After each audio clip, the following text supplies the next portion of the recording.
Good morning, students. Today we are going to discuss about the staffing process. तो इससे पहले हमने पढ़ा था स्टाफिंग मीनिंग, डेफिनेशंस, फीचर्स और इम्पोर्टेंस कि क्या उसकी फीचर्स हैं और स्टाफिंग प्रोसेस जो है या स्टाफिंग जो फंक्शन है वो हमारा कितना इम्पोर्टेंस है अलग अलग पार्ट में. उसमें काफ़ी सारे पॉइंट आए थे कि वो हमारे को कॉम्पिटेंट पर्सन डिस्कवर करने में हेल्प करते हैं, ग्रोथ डेवलपमेंट में हेल्प करते हैं, ऑप्टिमम यूटिलाइजेशन रिसोर्सेज करने में हेल्प करते हैं. तो डिफरेंट टाइप की उसकी इंपॉर्टेंस थी. तो इसके लिए सारी चीज़ें कब पॉसिबल होंगी? जब हम स्टाफिंग प्रोसेस को कंप्लीट कर देंगे. तो आज हम पढ़ेंगे स्टाफिंग प्रोसेस. तो स्टाफिंग का मीनिंग क्या बताया था कि कंपिटेंट पर्सन को अपॉइंट करना. अब कंपिटेंट पर्सन को अपॉइंट करने से पहले हमारे पास क्या प्लानिंग होगी स्टाफिंग प्रोसेस, उसको हम फॉलो करेंगे. तो उसका फर्स्ट पॉइंट आता है स्टाफिंग प्रोसेस में estimating the manpower requirement, कि हम पहले हमारे बिजनेस ऑर्गेनाइजेशन के अंदर ये एस्टिमेट करेंगे कि हमारे पास कितनी मैन पावर की रिक्वायरमेंट है. तो at the first step of staffing the need of required number of employees is estimated at the time of determining the number of person required. If the possible regarding internal promotion, retirement, resignations and dismissals etc. are also taken into consideration. तो जब भी हमारे को man power की requirement होगी उसके अंदर हम ये सारी चीज़ों को ध्यान में रखेंगे कि हमारी क्या पॉसिबिलिटीज़ है. इंटर प्रमोशन किसको कर देंगे हम, यानी हमारी इंटरनल कोई प्रमोशन करने से कोई पोस्ट फिल हो सकती है या नहीं हो सकती, यानी रिटायरमेंट होकर के कितने जने चले जाएंगे, या कोई रिजाइनेशन क्या रेशो क्या है, या हम खुद किसको डिसमिस कर देंगे. To estimate the manpower requirement it would be beneficial to conduct two type of analysis, namely work analyse and workforce analyse, कि हमारा वर्क लोड कितना है और हमारे को उसके लिए वर्क फोर्स एनालाइज क्या रिक्वायरमेंट है. तो workload analyse is concern to know the number and type of human resources necessary to complete the job in hand successfully. तो जॉब को सक्सेसफुली करने के लिए उनके हैंड में हम कैसे होगा. On the other hand, workforce analysis is concerned to know about the number and type of exercise reveal whether human resources available to complete the job in hand successfully. In fact, such an exercise reveal whether we are undersatisfied, overstaffed. यानी कि हम जो satisfy कब होंगे कि जब हमारा available होंगे कंप्लीट सोर्सेज. तो या तो क्या होंगे, वी आर अंडरस्टाफ्ड और वी आर ओवरस्टाफ्ड और ऑप्टिमली स्टाफ्ड, यानी कि कम स्टाफ होगा, ज़्यादा स्टाफ होगा, या ऑप्टिमल जितना हमारे को रिक्वायरमेंट है उसका. तो ये सारी चीज़ें जो हैं इनको हम एनालाइज करके इनको कंसिडर करते हुए हम एस्टिमेट करेंगे कि हमारे को बिजनेस में कितने मैन पावर की रिक्वायरमेंट है. जब हमारे को पता लग गया कि हमारे को इतने मैन पावर की रिक्वायरमेंट है तो हम करेंगे रिक्रूटमेंट.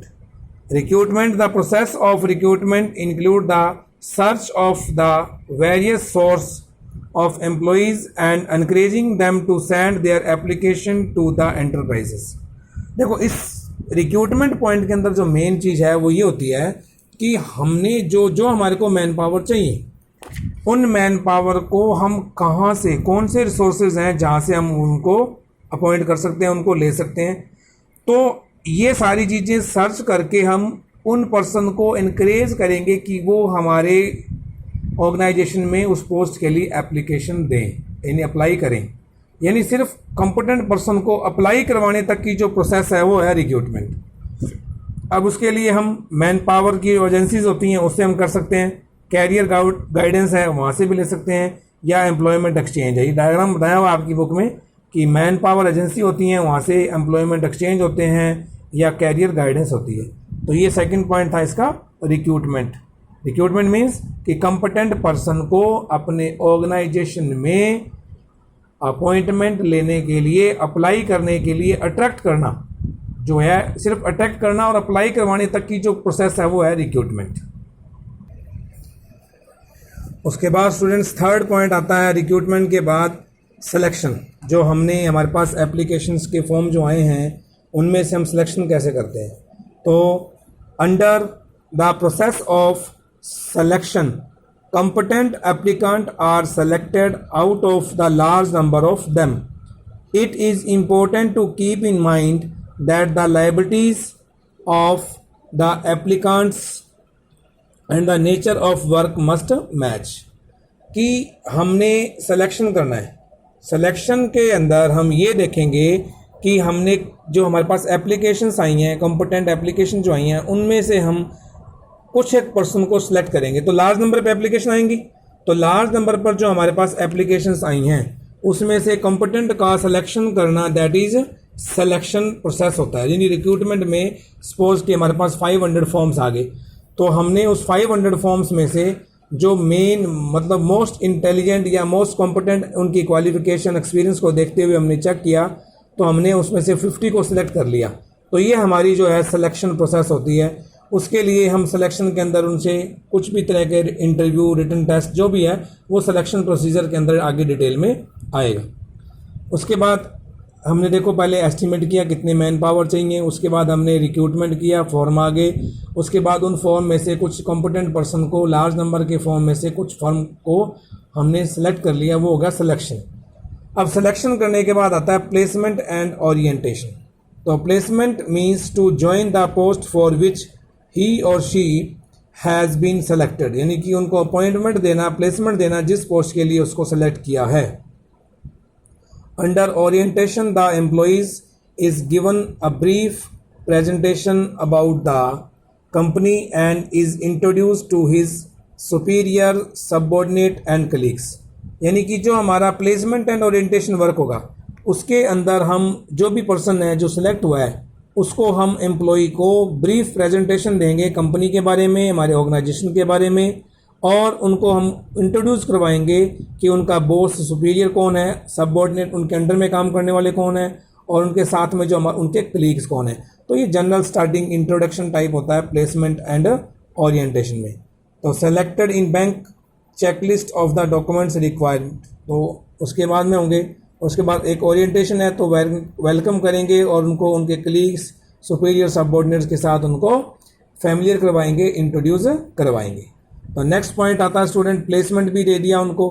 तो कोई भी ऑर्गेनाइजेशन है अपने, चाहे जितना मर्जी वेल क्वालिफाइड पर्सन है, वो अपने ऑर्गेनाइजेशन के अकॉर्डिंग उनको ट्रेनिंग देते हैं।